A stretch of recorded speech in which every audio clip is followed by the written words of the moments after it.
Mes chers élèves de troisième année, bonjour. Vous allez bien? Vous vous portez bien?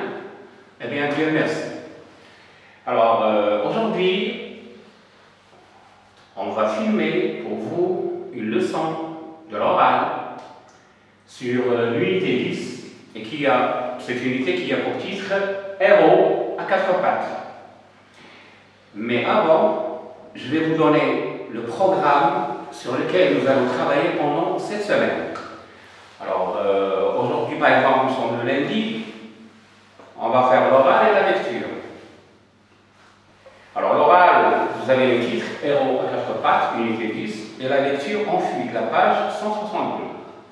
Pour le mardi, on a la lecture, l'oral et la grammaire. La lecture, c'est toujours le même texte. Ensuite, l'oral, c'est toujours le même thème, héros à quatre pattes. Et la grammaire, on a déjà vu le groupe verbal. Je vais vous donner demain, Inch'Allah, des applications, c'est-à-dire des exercices à faire. Bon, le mercredi, je n'ai pas classe avec vous.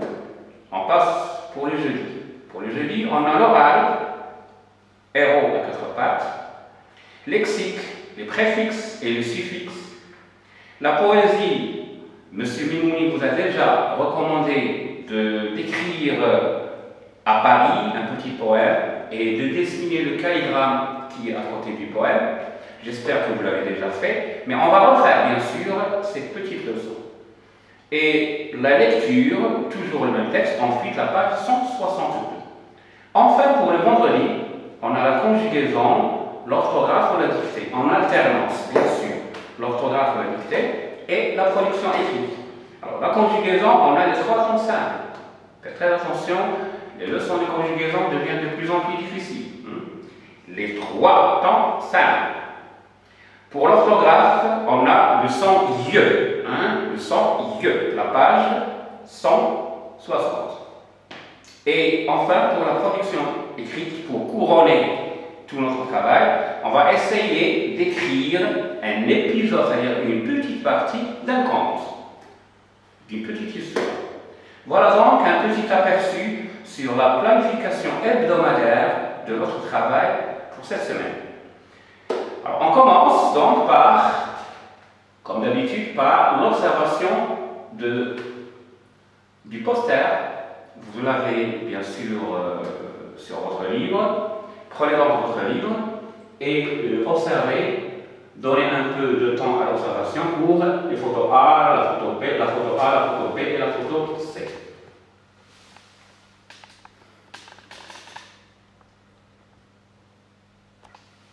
Donc, on commence donc l'observation, photo par photo.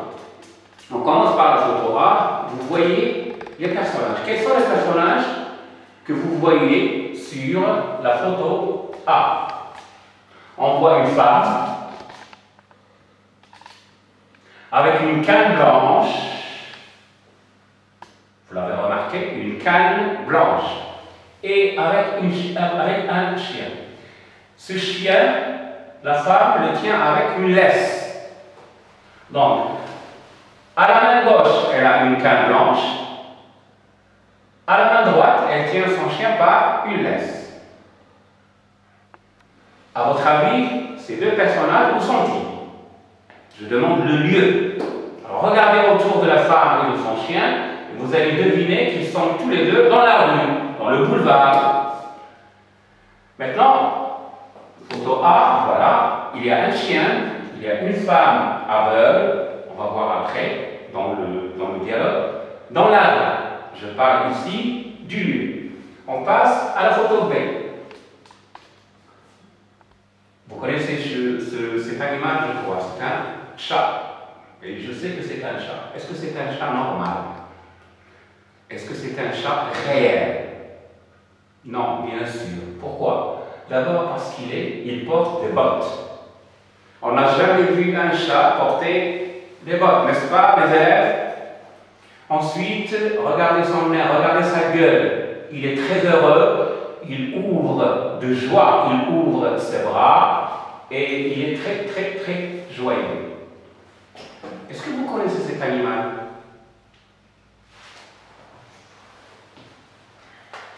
Non, vous ne connaissez pas cet animal. Alors cet animal, c'est le héros, c'est notre titre, c'est le héros d'un conte écrit par Charles Perrault. Charles Perrault est un grand écrivain français. Il a écrit un conte et il lui a donné le titre suivant, Le chat botté. Le chat botté. Un chat qui a des bottes.